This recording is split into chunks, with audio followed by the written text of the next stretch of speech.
name's Bruce Savage. I'm a member of the Fond du Lac Band of Lake Superior, Chippewa.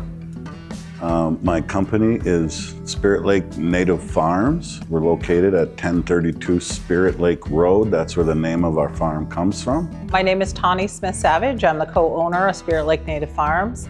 I was born and raised in northern Nevada, and I came to raise my family here in northern Minnesota. The original mission here was to acquire land for our future generations to be able to continue the practice of making maple sugar and wild rice within our homelands today of the Fond du Lac Reservation. I think our business has come far through the years. One of the things that we like to focus on is really highlighting nutritional aspects of the wild rice and also the parts about maple syrup that is steeped in education about culture.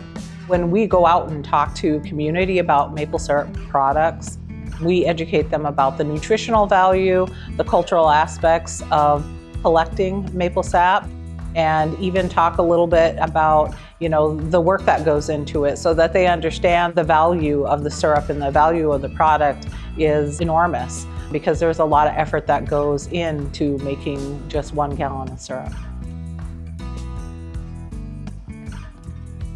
So I've always had an interest in business. And I always wanted to move back to the reservation so that I could be a part of the community and be an asset to my community. We don't have very strong food systems within our tribal communities. So supporting a tribal producer that's actually producing product is your best investment. The farm that we have here, there isn't another one that I know of that's native owned for hundreds of miles.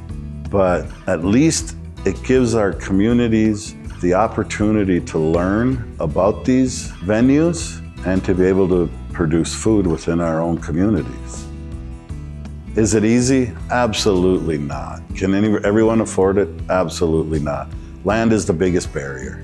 Throughout time, true wealth is land.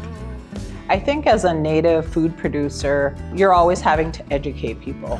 Educating people on the cultural significance of the food and also helping people understand the economic contributions that purchasing indigenous food and produced food can give to the general community and the local community. Tocabe has an online store where they're sharing indigenous foods. I think it's wonderful that we're a part of their plan because I know that what they're about, and I know that their values are foremost too about supporting indigenous foods and supporting indigenous communities. They're coming from a good place too in the development of their business as Native entrepreneurs. I think another difference is that we try to let people know that we're also representing a group of people who do sugar traditionally in their sugar bush, in their tribal communities. So a home out in Vermont may have a sugar bush that they've got going generationally, but for indigenous communities, this has been happening for generations since the beginning of time. And that flavor, the process, and the feeling of being in the sugar bush is something that is unique to indigenous people, and they will forever do because it is within their DNA to do that.